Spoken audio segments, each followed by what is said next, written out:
You're listening to an Airwave Media Podcast. You know, when I was young, I used to love all the Christmas cartoons that they run on TV each year. You know, whether that be an annual visit from Rudolph, Frosty, Charlie Brown, or even the Grinch, I loved every single minute of them. But the strange thing is that I never saw any of the classic Christmas movies until I was an adult. I'm quite certain that I saw Home Alone and National Lampoon's Christmas Vacation long before I ever saw Miracle on 34th Street and It's a Wonderful Life. Well, today my wife Mary Jane will be joining me to discuss the lesser-known 1947 Christmas movie, The Bishop's Wife, and it starred Cary Grant, Loretta Young, and David Niven.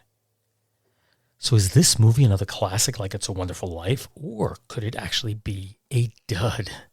Well, in a few moments, we'll let you know if The Bishop's Wife is worthy of being ranked among the best Christmas movies of all time. I am Steve Silverman, and this is the Useless Information Podcast. Useless information. So, Mary Jane, welcome back to the podcast. Thank you.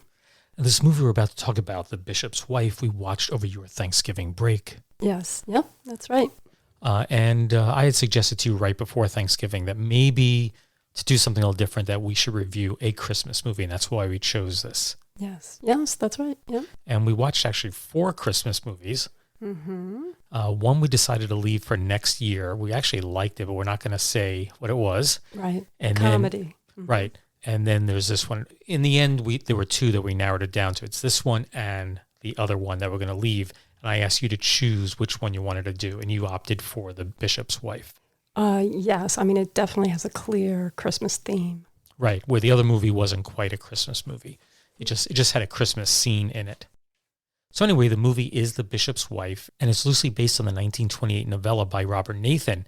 Now, I haven't read the book, and I know you haven't either, but supposedly it's much different and much darker than this movie was.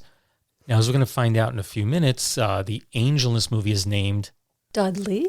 That's correct, but in the book, it's named Michael. And honestly, I like the name Michael better, but I think because this movie's kind of a comedy, Dudley just seemed more appropriate. You know? Right. It's a very lighthearted movie, so yes. Mm-hmm.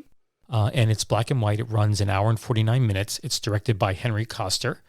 Now, interestingly, William Sider was the original director on the project, but after producer Samuel Goldwyn saw the preliminary shots of it, he just didn't like how it was coming out. So he ordered a new director, actually kind of recast the movie, rewrote it, and they refilmed it. And it was at an incredible expense to them at the time.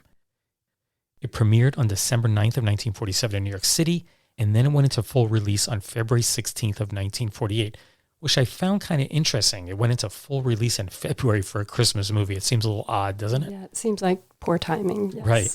I would say. Now, the title, The Bishop's Wife, implies that it was a religious movie. At least that was the perception by a lot of people.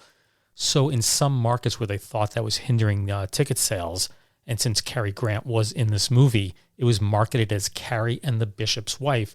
And in those areas, they noticed that the box office receipts actually went up. Yeah, that would make sense.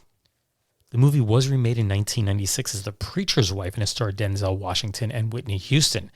Now, interestingly, I do remember when that movie came out, and having been raised in a Jewish household, I remember when I first saw the name The Preacher's Wife, I just kind of assumed it was a religious movie. So I can understand why that happened in the 1940s when The Bishop's Wife was released. Right, yeah. In fact, it's a romantic comedy. Right. And if anybody wants to watch this, it is for free on the Roku channel, although it does have commercials in it. I believe all the other streaming services have it, but you do have to pay for it, like Amazon and so on. And of course, you can get it through your public library. The movie stars David Niven as Bishop Henry Brougham. His wife is played by Loretta Young. His wife's name is Julia. Cary Grant plays Dudley the angel, and you wouldn't think he'd ever be a good angel, but he actually pulls it off. Yes, he does a good job. And Mary Jane, why don't you tell about the 3 minor characters in this movie? Sure. There's Monty Woolley as Professor Wuthridge. There's Gladys Cooper as the rich parishioner Agnes Hamilton, and James Gleason as Sylvester, the taxi driver. Now, this movie was nominated for 5 Academy Awards in 1948, and this would have been 4 movies in 1947. So it was nominated for Best Picture, Best Director, Best Editing, Best Score, and Best Sound. It only won one award. That was for Best Sound. Well, that year, the Best Movie and Director went to Elia Kazan for Gentleman's Agreement. Oddly, Miracle on 34th Street was also nominated for Best Picture that year. There were only 5 movies, and 2 of them were Christmas. Right. And interestingly, Loretta Young, who plays the wife in this movie, she didn't win or wasn't even nominated for this role, but she did win Best Actress that year for The Farmer's Daughter. In this movie, you have a bishop. He's played by David Niven, and he's very focused on his career. And he's mostly focused, at least when the movie starts, on having a cathedral built. And he's trying to get money from a rich woman who's played by Gladys Cooper. He's trying to get money from her to get this cathedral built. And as a result, he's basically ignoring his wife and his child. And clearly, the wife is not happy. The spark is just gone from their relationship. And the bishop, because he's so desirous to get the money to get this cathedral built, he prays for divine intervention. And of course, that's when the angel appears. And the angel is not what you'd expect an angel to be. There's no wings and he doesn't glow or anything.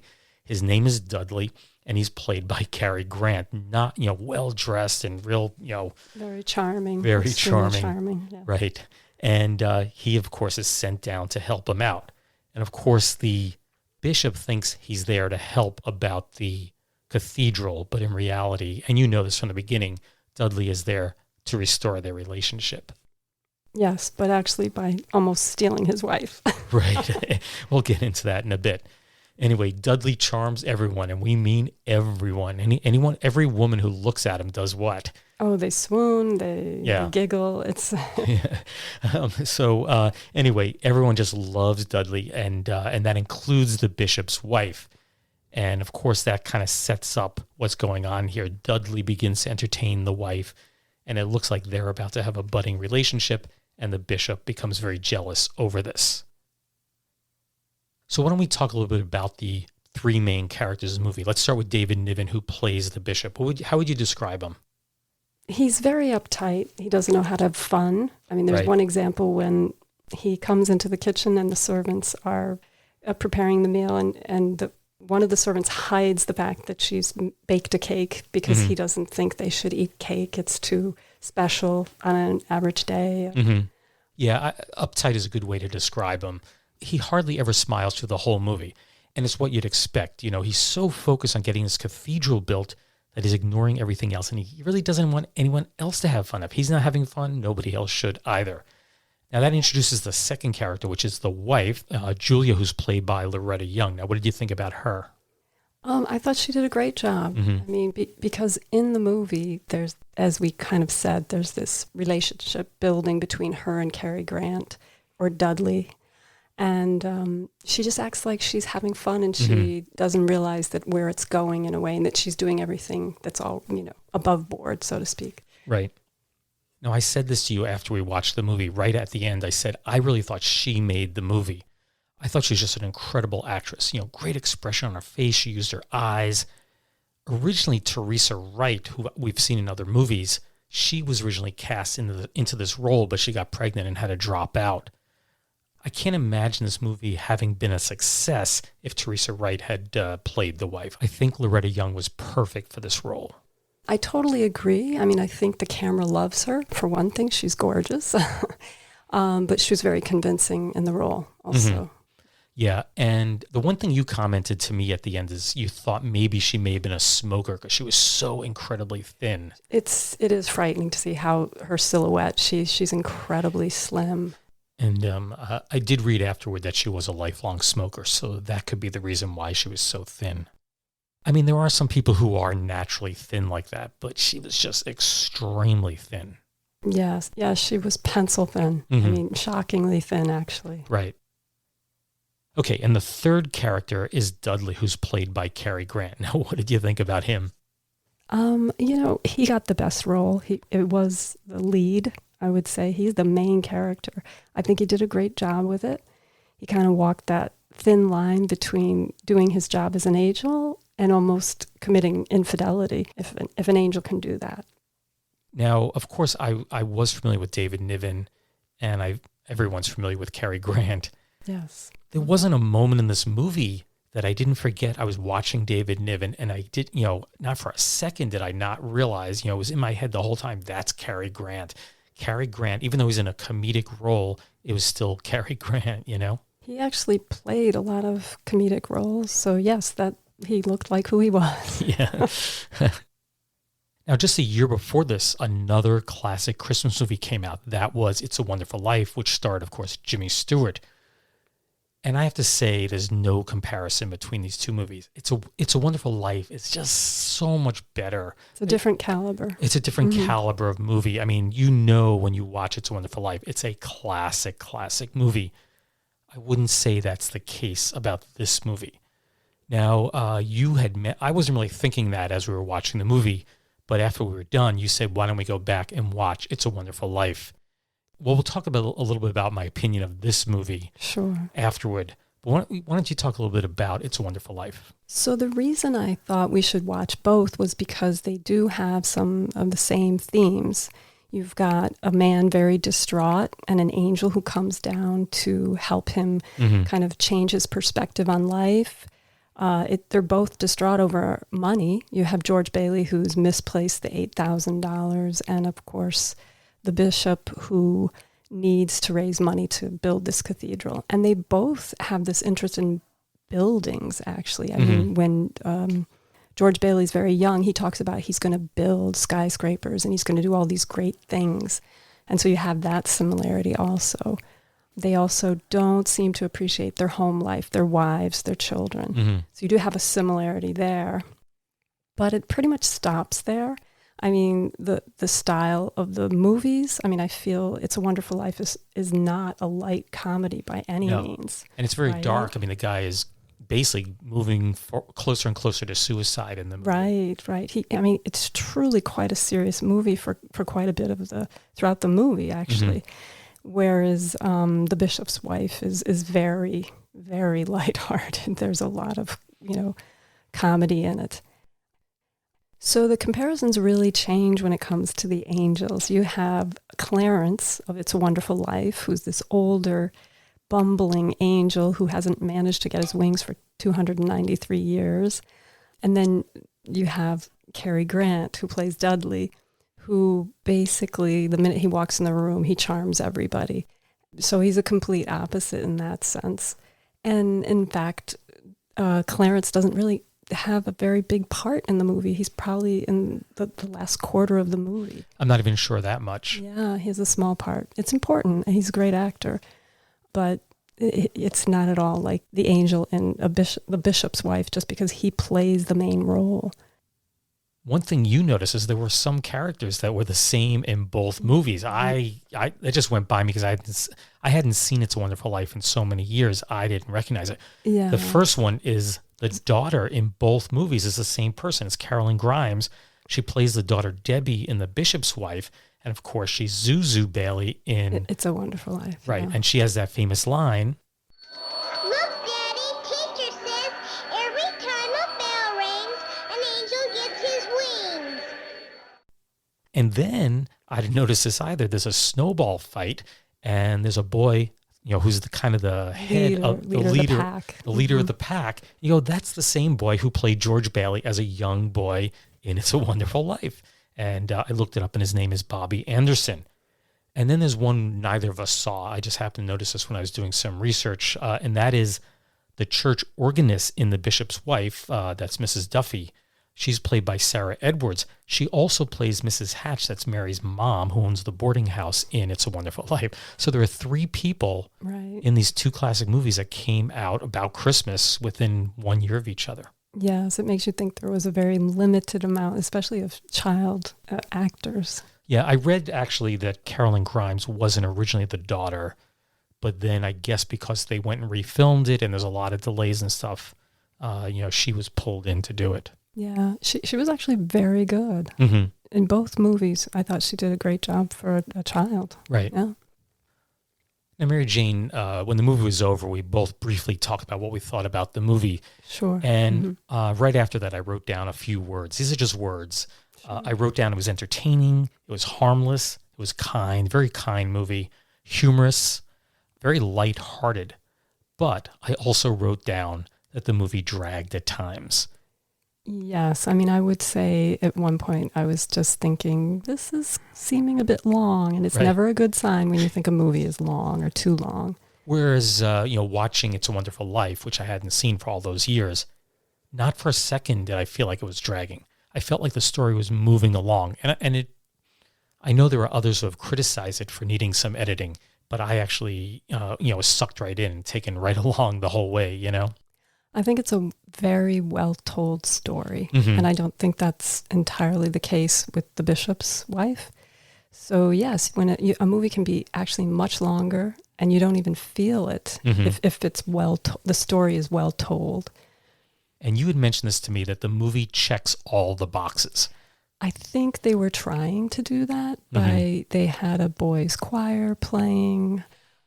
What else? They had a lot of special effects for the miracles in The Right. Bishop's Wife, and it seemed almost like they were trying to achieve something because the story wasn't good enough, that they needed those to kind of prop it up a bit. And after you said that to me, of course we went back. We watched this movie over Thanksgiving, again. and we watched it again because we kind of, over a period of 2 weeks, kind of forgot what was in the movie.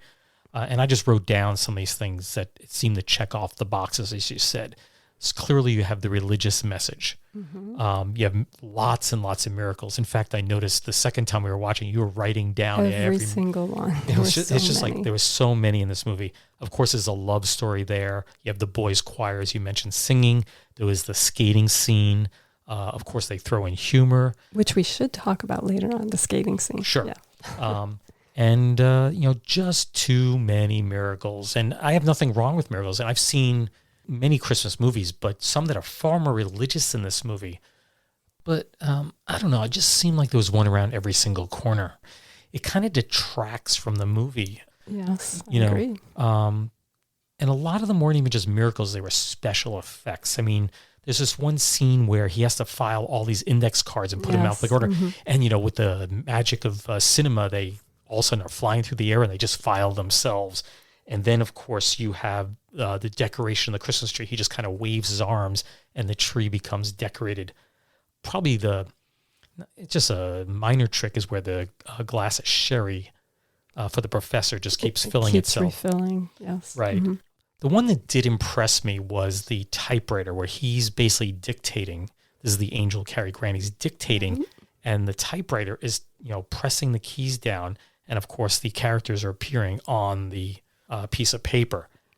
That one, I was like, wow, how did they do that? How did they do it? I mean, today with computers, you could easily do it, but that had to be quite the feat in the day.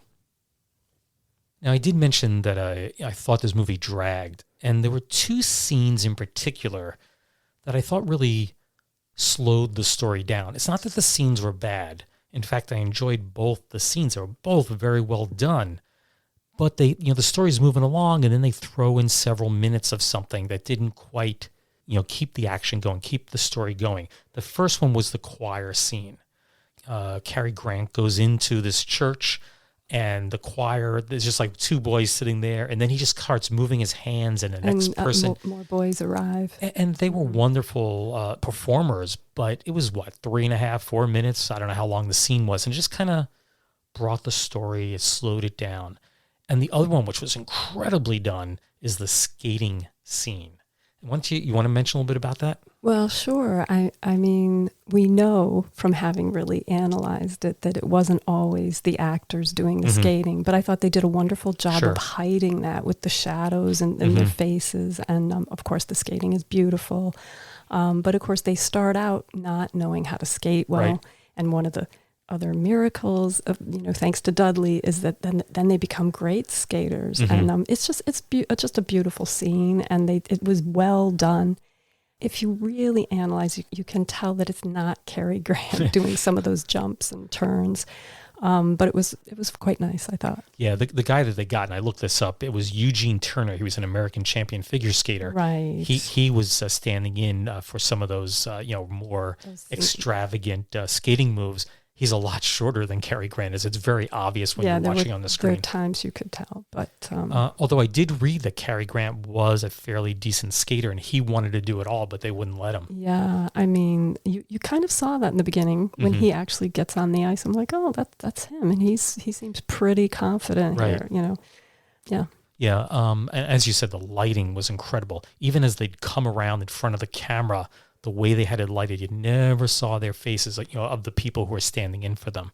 Yeah. And honestly, the scene, if you just took that scene out and watch it, you would go, wow. Particularly at the part where the three of them are kind of skating in unison. Yes. Yeah. But I felt it slowed the movie down. I mean, I would have maybe kept that, but the problem I had actually with the movie is it seemed scattered in what it was trying to accomplish or the story it was trying to tell. You actually had the angel changing the lives of 3 people. I mean, there were 2 other people whose lives he changed. You had a professor who was an atheist, and at the end he had been converted to, a churchgoer. And then you had the rich parishioner who had a kind of, as she said, a religious experience, and she changed from being very controlling of her money to being generous. And there was so much they were trying to, it seemed to accomplish in the movie, trying to kind of throw too much in it for the story, I thought. So I went back and pulled out some of the old newspaper reviews on this movie, and I also found some on It's Wonderful Life. Yes. So why don't we read some of those? Sure. And this first article I chose is from the December 26, 1947 publication of the Los Angeles Times, and it's written by Philip K. Schur. And I chose this because it has a couple of paragraphs about how you can't forget that it's Cary Grant. So here we go. Quote, I can understand why he was chosen for the part. He's a good actor, one of the most ingratiating, and he is entirely a regular guy. The idea was, as one of us, he would be more readily believable than if he appeared in a burst of light as a bearded avenging angel. Nevertheless, he is Grant, as much to the other players as to the audience, and it is sometimes hard to remember where he is supposed to come from. You will just have to reconcile the 2 images in your mind as best you can, allowing for the man's imperfections, if not for the heavenly messengers. Happily, Grant makes that easy to do most of the time. Okay, Mary Jane, why don't you read the next one? So this is from December 26, 1947, the Los Angeles Daily News. In the hands of Cary Grant, Dudley epitomizes the spirit of goodwill toward men. There is nothing stuffy about his goodness, nor is there any naivete. He makes Dudley a charming, gracious, and rather worldly angel, a fellow who winds up his mission on earth just in time to sidestep the temptations of mortality. Okay, my turn. This next one's also from December 26, 1947, and appeared in the Boston Globe and was penned by Marjorie Adams.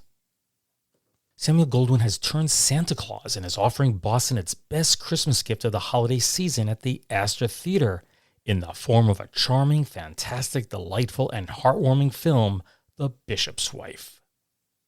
She goes on to say, don't miss The Bishop's Wife. It's better than a dozen mugs of eggnog for lifting the spirits and driving away high cost of living blues. The film has been handled with a light touch, and no attempt has been made to cram the moral down the collective throat of an audience. But you do feel glad and gay when you leave the theater after spending more than 2 hours with the enchanting and angelic Dudley. As an angel, Cary Grant is perfect, and undoubtedly a million girls want him for their Christmas trees. So those 3 are reviews on The Bishop's Wife, but I also found 3 on It's a Wonderful Life. And what I've read just in general over the years about It's a Wonderful Life is that people hated this movie when it came out. So I was curious to see if that was really the case. So let's see what they had to say. And this is from the December 21st, 1946 publication of the New York Daily News, and it was penned by Kate Cameron. And I'll just jump down to the key parts. Quote, the film is too sprawling in extent, too noisy as to background music and voices, and much too obvious in the application of its social significance notes. But while it isn't the best picture to come out of Hollywood this year, nor is it Capra's masterpiece, it tells a good story and its conclusion has a heartwarming effect on the audience. And then we'll jump to the last paragraph. The picture would have been greatly improved by some judicious editing. It runs too long for its own good. So Mary Jane, why don't you take the next one? This is from December 22nd, 1946, in the Star Tribune, written by Bob Murphy. A motion picture projectionist is a hard-boiled character as far as motion pictures are concerned. He sees many movies and may see each one often, and his verdict concerning a number which you happen to like may be strictly thumbs down. But when the operator walked out of the booth after showing It's a Wonderful Life and said that's what the motion picture art was invented for, he could find no dissenters among the onlookers, including this one. It's a Wonderful Life will be looked back on in years to come, in my mind, as one of the classics of filmdom. And I picked this one out simply because here's a guy in 1946 predicting that this movie will someday be a classic. Yes. And here we are in 2022. And what is the movie? It's a classic for sure. Yes. Yeah. What a great prediction. An amazing prediction. Yeah. So anyway, why don't you read the final paragraph of this? Sure. It's a Wonderful Life is mellow, optimistic, laconically philosophical, richly conceived, and expertly executed. In fact, a wonderful picture. It has been a long time since anything hit me like this job. I guess, probably the movie had mixed reviews at the time. The first one I read was a little bit on the negative side, and this one is like over the top in terms of how great it is, Yeah, but I think he's right. It really is a great movie, Mm-hmm. and he seemed to know that at the time. I think also that for some people, the movie was a little too close to home. I mean, there were many men that had just gotten out of the war that were depressed and possibly suicidal. So I don't know if that many people wanted to see a movie like that at the time, whereas now it's quaint, and so it doesn't hit us in the same way. I think it hit people really in a different way back then. Mm-hmm. That's a good observation. Yeah. And I'll read one more review, and this is from the December 26, 1946 publication, Los Angeles Daily News. And this one's actually written by Virginia White, who wrote the same review that you just read on The Bishop's Wife. And she was far more positive about The Bishop's Wife than she was It's a Wonderful Life. And I'll just read you a little bit of it. Quote, "The moral of the piece is that if you have friends, you're rich, and to prove it, all the townspeople crowd into the young man's home to leave contributions. Even the bank examiner adds his bit. How impressed you are by all this probably will depend on your reaction to Christmas card mottos. While the film as a whole lacks unity and some of the scenes are exaggerated beyond reason, there are touches by Capra and certain performances which warrant your attention. James Stewart has moments of great charm and touching appeal as the harassed young man, but he also overplays the scene of his fierce frustration. Much quieter but thoroughly delightful is Donna Reed as the girl he finally marries, and Henry Travers gives the whole thing a great lift when he comes on as the guardian angel." So now we come to that magic time. We need to rate the movie. And since we're both teachers and we're calling this bad apples, Okay. we rate it out of 100 points, right? Sure. So do you want to go first or should I go first? Why don't you go first? Okay. Well, comparing it with the other movies I've seen, I think this is the weakest of them. But it's not a bad movie. It's an entertaining movie. So I think I'm just going to give it a solid 80. I think that's pretty much what I give it. B. Okay. I would give it an 85. I want to be in your class. Yeah, right. I think it's still enjoyable, and it has all the things that you love in a fairly well done 1940s movie. You've got the beautiful clothes, you've got the interesting furniture.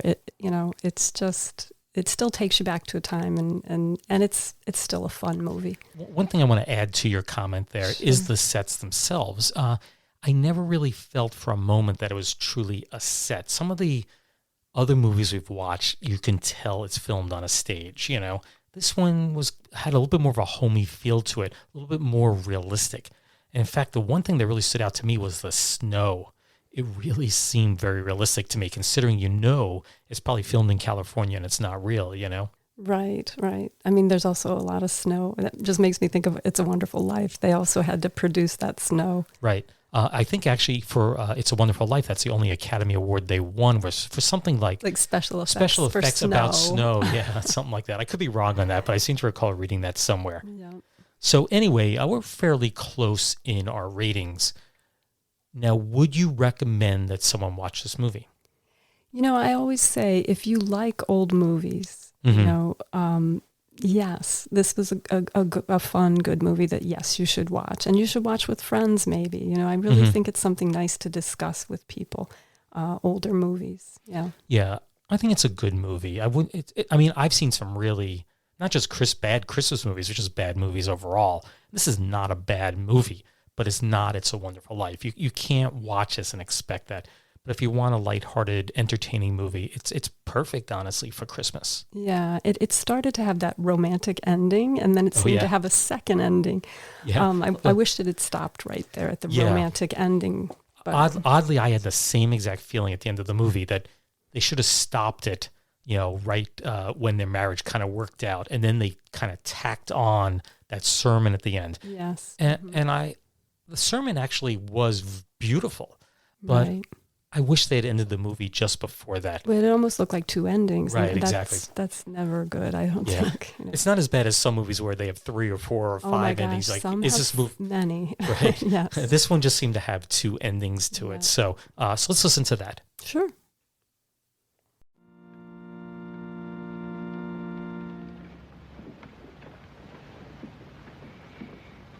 Tonight I want to tell you the story of an empty stocking. Once upon a midnight clear, there was a child's cry. A blazing star hung over a stable, and wise men came with birthday gifts. We haven't forgotten that night down the centuries. We celebrated with stars on Christmas trees, with the sound of bells, and with gifts, but especially with gifts. You give me a book, I give you a tie. Aunt Martha has always wanted an orange squeezer, and Uncle Henry could do with a new pipe. We forget nobody, adult or child. All the stockings are filled. All that is, except one. And we have even forgotten to hang it up. A stocking for the child born in a manger. It's his birthday we're celebrating. Don't let us ever forget that. Let us ask ourselves what he would wish for most. And then let each put in his share.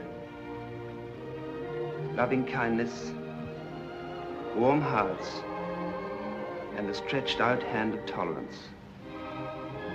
All the shining gifts that make peace on earth.